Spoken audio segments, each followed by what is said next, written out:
let's welcome to Hamilton Women's Health Forum. This is our final of the spring semester, and mental health is what people voted for, which is fantastic because it coincides with Mental Health Awareness Month.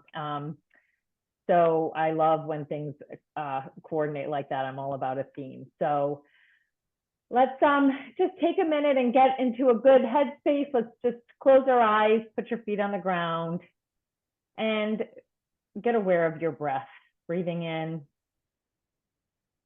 and breathing out, slowing that down, slowing down our thoughts, drawing ourselves inward, becoming present in the here and now. And as we breathe in and breathe out, let's set an intention. Maybe it's gratitude. Maybe it's an openness to hearing things we have heard, but in a different way, that it lands differently. And maybe it's an initiation or an inspiration to move our needle forward in the self-care and health promotion space. So let's take another deep breath in and exhale out. And when you're ready, you can open your eyes and join me. So, hold on, let me just move this. All right, so here we are, mental health. This is what we're going to talk about today. What is mental health? We're going to talk about the physiology and a little bit of the anatomy of the brain and mental health. We're going to talk about hormones and neurotransmitters, and then strategies for optimal mental health.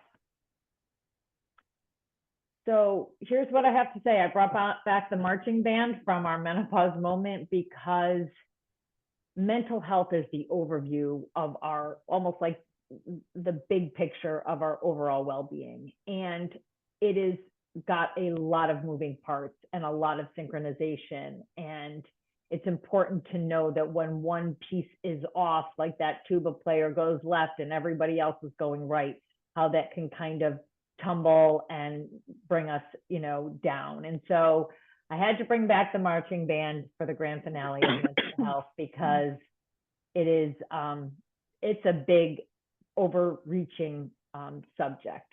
So mental health includes our emotional, psychological, and social well-being. It affects how we think, how we feel, and how we act. It helps us determine how we handle our stress and relate to others and make healthy choices. So mental health is just another lane of our overall health, similar to our cardiac health, similar to our bone health, similar to our gut health. We have mental health. Mental health does not necessarily automatically mean anxiety or depression or bipolar or any of those mental health illnesses. I want to make sure we all understand we all have mental health, and we're going to have times where our mental health is really strong and in a good place. And we're going to have times when our mental health is challenged, similar to as if we were to have the flu or a cold or get sick or have some impending new medical diagnosis or physical diagnosis. Our mental health is in the same lane as that. And I really want to drive that home today. Here are some of the factors that affect our mental health. We have biological factors such as our physical health. If you are dealing with a chronic physical health issue, it can affect your mental health. Your genetics or your family history has an impact on your mental health, especially if you have mental health diagnoses in your family history. Diet, sleep, and age. Age, because as we will learn, hormones will affect how our brain reacts and receives information and stimulus. And so if we're going through puberty or perimenopause or menopause, these things will I'm just going to try to mute everybody. Let me see. There we go. Okay. So Psychological factors, our beliefs, our perceptions, past trauma, our family, our history, growing up, all these things lead to our how mental health affects us and how we receive and process stimuli as it comes into our brain. Social factors, our relationships, our family, our culture, our work, money, housing. These are just some of the social. So these are the external or environmental factors that all play into our mental health. Some of these things we can control and some of these things we cannot. But an awareness of them is important in understanding. So the system responsible for our mental health is called the limbic system. And it's a group of structures in our brain that regulate our emotions and behavior. It responds to feelings of certain situations and a response to stimuli. It monitors hunger and thirst, pain and pleasure, sexual arousal. So these are the four main parts of the limbic system. The limbic system is kind of under a remodel maybe, or a restoration, and there's like a secondary limbic system that we're learning more about, which has 4 or 5 other small parts, but for all intents and purposes, these are the 4 main players in the limbic system. And that term is on the border, whether we're going to keep it in the medical world or we're going to drop it and just really direct it directly to this certain organ or the certain part of the brain, like the amygdala or hypothalamus. But right now, limbic system is the term that's out there. So when we talk about the limbic system, these are the 4 major players. We have the hypothalamus, which is the structure that's deep in our brain, and it's the smart control coordinating center. Its main function is to keep your body stable in a state of homeostasis. It regulates our temperature, it releases neurotransmitter, dopamine, among others. So it is kind of like the hub of all bringing in of our senses.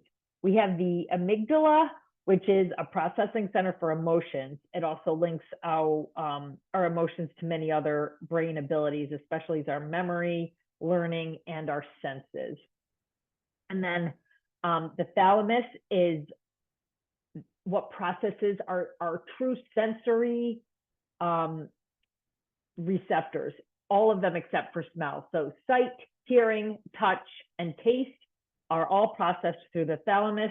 They create, when these are activated, these senses, it produces a memory or an experience, and then we have a reaction to it. Smell is different. It goes through our olfactory and it hits the back of our brain, the cerebellum, and that still can create a memory that causes a response. It's just processed different. It's the only one not processed through the thalamus. And then lastly is the hippocampus. It's responsible for our ability to form new memories. Okay, so that's the one, if we have a new experience, it is processed through the hippocampus, and then a memory is created. Oops, whoops, I jumped past hold on. So here's a view of the inside of the brain and how deep inside the brain we are talking about. So this is, if you can see, it's the profile. Here's the nose and the jaw. This is where the hypothalamus and the thalamus reside. This is the amygdala down below and the hippocampus underneath.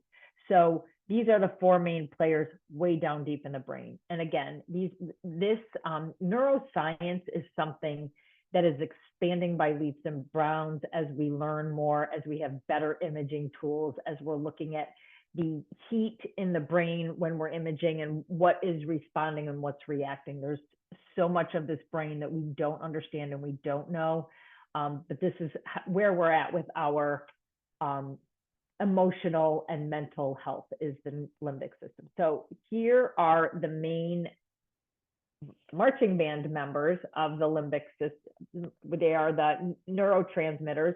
So neurotransmitters are similar to hormones, except they are not secreted by glands. So hormones are secreted by a gland. Neurotransmitters are chemicals produced in the hypothalamus or the thalamus, and they travel the nervous system. So they travel across the cell, across the synapse, and they activate the cell that way, versus hormones that are released from a gland and travel the blood system and affect the whole system. This affects our neurotransmitters affect our central nervous system, causing a reaction. Some of these, however, are called neurohormones. They fall into both categories. Dopamine is one of them. Norepinephrine is one of them. Serotonin, I believe. We're going to get through these. Well, now I'm blanking on that. So let's talk about dopamine. It's produced in the hypothalamus. It is first an amino acid, triacine. It's converted to amino acid called L-DOPA, and then L-DOPA undergoes another change, and it turns into an enzyme called dopamine. Dopamine you can get this triacine from poultry, from dairy, from avocados, bananas, pumpkins, sesame seeds, and soy. So you can get that triacine, which helps the production of dopamine. But dopamine helps us feel pleasure as part of the brain reward system. It also acts as a motivator. And it is our feel-good or pleasurable neurotransmitter. Serotonin is the mood booster. It feels happy. Everything is right with the world. It's a calming neurotransmitter. And when we exercise, we release that serotonin in the form of tryptophan, which is an amino acid that the brain uses to make the serotonin. So tryptophan is the calming. It's that amino acid. Tryptophan is also found in turkey. That's why we, after a big Thanksgiving dinner, we are quiet and we we kind of come down. Our stomachs are full, our blood flow is going to our stomachs, but also we have that tryptophan in our system. Endorphins are the body's natural painkillers. They're released by the hypothalamus as a neurotransmitter, and they act as a hormone when they're released by the pituitary gland. With exercise or sex, we fall in love or we laugh, endorphins are released. Anyone that's a big time exercise person has felt that endorphin high. It's a wonderful thing. And that's that feeling. The endorphin works in two ways. One, it suppresses any pain from pushing our muscles and our bodies in that physical activity, but it also then releases that feeling of kind of euphoric, right? The really on top of the world type feeling. Melatonin regulates our circadian rhythm, so our sleep-wake cycle. And the verdict is out whether taking melatonin supplements is helpful. Some people swear by them, some people not so much. What is consistently being found, though, is that a melatonin supplement may help you fall asleep, but it doesn't produce really restful sleep, according to the data. Having said that, we do have melatonin in our system, and it does help regulate that sleep-wake cycle. So GABA is an acronym, and we'll get to it, what that acronym is, but that is also another calming hormone.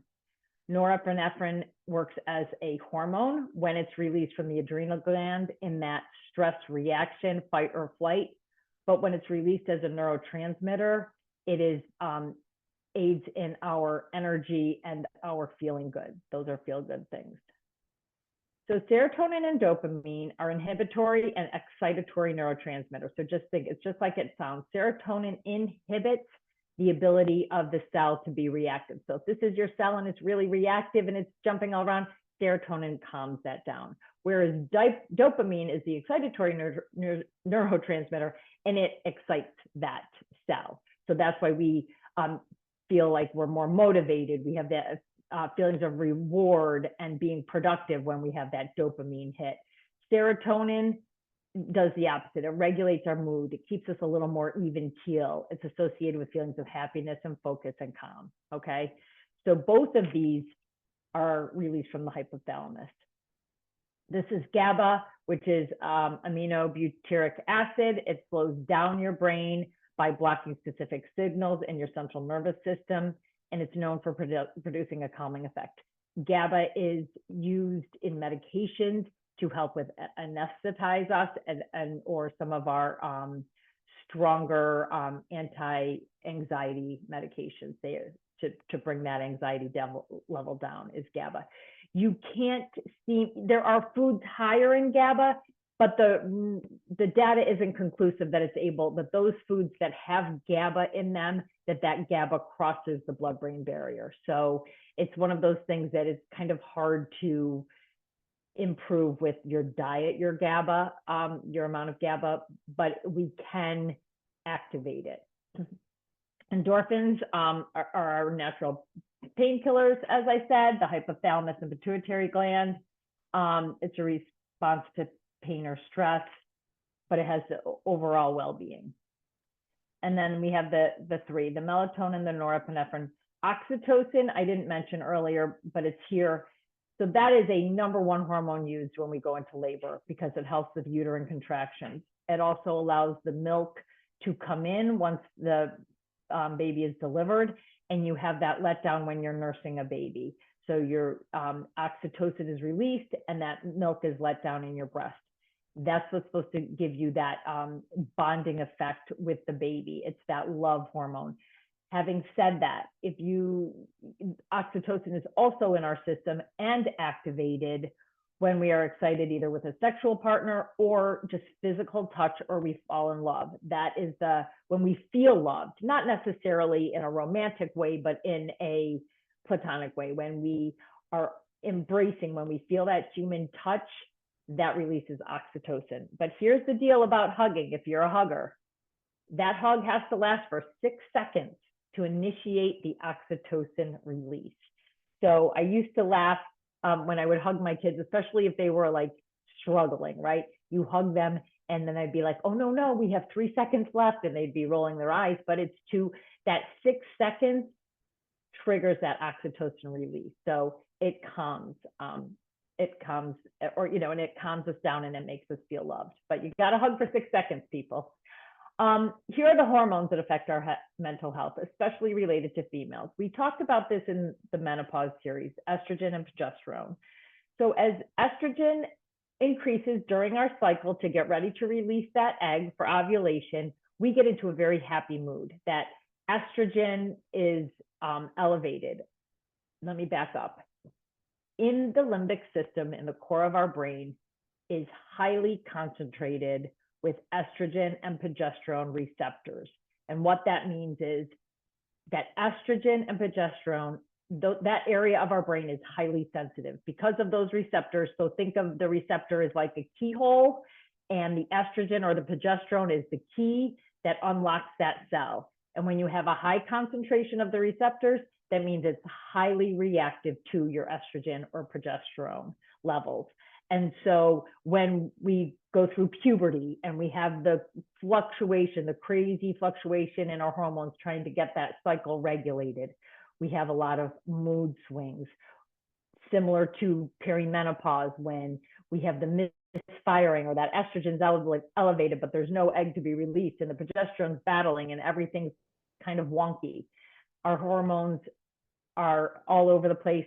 The receptors are challenged, and our moods are swinging because we're releasing dopamine. We're not releasing dopamine. We're releasing the calm factor. We're coming and going. And so it's important to know that's a really strong link with the female body specifically, is that limbic system is highly concentrated to be receptive of estrogen and progesterone, which is also to say when we go through menopause and those receptors no longer have the estrogen to unlock them, we need to think about how we can produce these other neurotransmitters without the assistance of the estrogen and progesterone.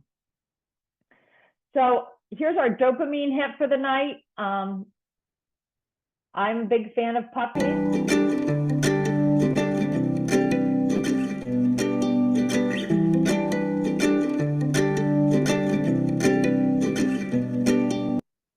The research will show that if you watch videos on puppies, your dopamine and endorphins will raise. It is a feel-good thing. Now, of course, if you've had a bad experience with dogs or puppies and you're not a puppy person, it's not going to work. So it's not a cure-all for everyone. But honestly, I'm not sure how you can't love those puppies. I've had these kind of dogs and they are the best. And so I had to bring them into the picture so we would have our little dopamine hit. So with all the things in this whole Hamilton Women's Health Forum series, I really tried to bring an awareness about the topic, and I want you to gain some acceptance about the things we can and cannot control, our family history, past history. You know, when it comes to mental health, similar to cardiac health or bone health, our family history plays a part. So there's some things we can't change. So I want you to get acceptance of that. And as we age, things become more challenging. So we know this, but now is the time to gain agency. So what can we do to improve our mental health, or to just be aware of it? And I encourage you to take time on a regular basis to do a mental health check. How am I feeling? How's this going? Especially if you find yourself in a place that isn't your best version. If you are agitated, if you are, in a grumpy mood for whatever reason, you don't feel good, stop and take a look at what's going on and try to figure out what's the trigger, what's the response, how am I going to improve? But on an overall, and I want you to do that similar like you would by going to the doctor and getting your blood pressure checked, getting your cholesterol levels, getting that mammogram, any of those things. These are things we need to be doing on a regular basis so that we can figure out how to improve it if need be, or how to continue it if it's in a good place, right? It's being aware and taking agency. Wherever you look, whatever you look at, mental health improves with exercise. It is the number one thing. We know that physical activity will release the dopamine, will release the endorphins. It is just the number one thing to improve our mental health, or to stabilize our mental health, right? To keep us more even keel. Exercise, daily movement. We started out as being the physical beings on this earth. We had to move and hunt and gather for our food. We are now far less mobile. We are way more sedentary. So we have to create that same ability to promote those endorphins, those neurotransmitters, and those hormones to be released to help our mental health. Sleep is the number two thing. We need regular sleep. And while the data is, they are just starting to do true clinical trials on sleep and mental health. There was a collective research done that NIH did and published in 2021. And they took, I think, like 70 studies, sleep studies, where they were trying to experiment with different interventions to improve sleep, right? So it wasn't about sleep and mental health. It was about interventions that promoted better sleep. And what this sort of collection of all of these research showed was a secondary effect where the people that were able to develop routine sleep voiced or said that they felt overall better, that their mental health was better. Sleep and mental health coincide. They go hand in hand. Just think about it. We have a toddler who's overtired. What happens? They melt down. They're exhausted. They have the temper tantrum over who knows what for who knows why. We've seen it. It's not pretty. In the grown up, when people are overwhelmed, they're not sleeping, we've seen that too. So it's really important that we create some sleep hygiene and do things to promote the best sleep. Hydration. Our cells need water to work efficiently. Our central nervous system needs to be well hydrated so those neurotransmitters can easily cross over from cell to cell to do the job they're doing. So staying well hydrated consistently is good for your mental health. Nutrition. We talked about poultry and dairy and avocados having that triacine, which helps with the dopamine production. Whole foods, less processed foods. That's the way to go. There's even people that say, if you really wanted to investigate, because we're all different, some foods will affect you differently than your best friend, but you have to kind of figure out what that is. And, there's suggestions, go on a 100% whole food diet. Just eat fruits, vegetables, all fresh things, lean protein, and then see how you feel after 3 weeks of really strict diet, and then add one thing at a time, almost to re-enter it and see, how do I feel? It's drastic, but it's important. Whole foods. And then lastly, connection. So some people think it's social connection. I want you to connect with things that bring you joy. Not everybody's the social butterfly. Some people like their alone time. And if that's what fills your cup, then that's what you need. If sewing is your thing that just brings you down, calms you down, makes you feel good, then you need to routinely find time to do the things that fill your cup, that calm you, that make you feel good. These are super hard things to find and make time for, because it's usually, if I had time, I would do it. But if you make the time and you concentrate that this is just as important for me to do this thing that fills my cup as it is to put the salt shaker away, or, you know, no more sugar in my coffee, or whatever that health thing is that you're going to do, this time that you give yourself to fill your cup, to bring your joy, to bring, is just as important, because that's a huge piece of mental health. And then here are my resources. As always, I love the NIH website. I love the Cleveland Clinic and Harvard Med. Those are my big ones that I use. A lot of the language in the Cleveland Clinic, there's a whole section that makes it very easy to understand. Some of these articles, if you're a research person, you get geeked out by that. Those are more fun, but they're a little more challenging to read. So I am going to stop share. Hold on. Let me go back and hold on. There we go. And now we're back, and I need to end my recording. Hold on.